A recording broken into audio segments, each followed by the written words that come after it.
ricorda il suo primo basco, la prima volta che l'ha indossato in ospedale? Sì, assolutamente, era un basco di paillette grigio, facevo fatica a metterlo per andare a fare la camioterapia, poi il giorno che ho vinto la Vitosia ho incontrato un'amica fantastica che la sera mi ha scritto: sei stato il mio primo raggio di luce in questo percorso di tenebre.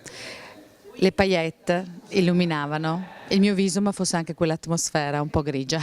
Ecco, lo strazio del cancro come si fa a superarlo, anzi non ad attraversarlo, diciamo, progettando bellezza?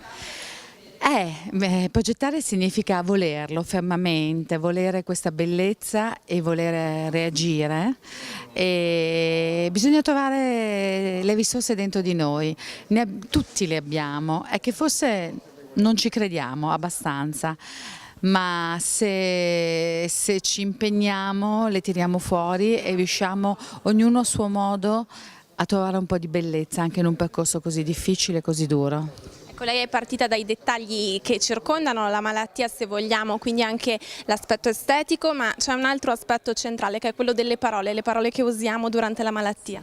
Sì, le parole sono importantissime.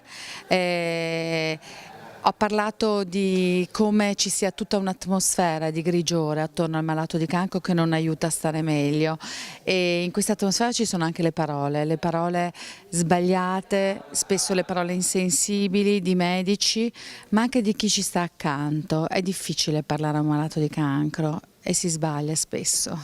Affrontare la malattia senza arrabbiarsi, sembra quasi un paradosso. Sì, la maggior parte delle persone si domanda perché è successo a me. Io veramente con grande naturalezza non me lo sono mai chiesto. Io penso che nella vita non possiamo avere delle domande per tutto, tantomeno per le malattie. È ovvio che se ci arrivano queste malattie dobbiamo forse farci qualche domanda. Io quando mi è stato pronosticato il cancro non stavo bene, non ero in un periodo sereno e quindi temevo di avere qualcosa. Noi, se ci ascoltiamo, abbiamo già la verità dentro di noi, e quindi a volte, come dicevo a TED, non è necessario arrivare sempre in fondo, sempre in fondo al pozzo nero per risalire. Perché non fermarci un po' prima?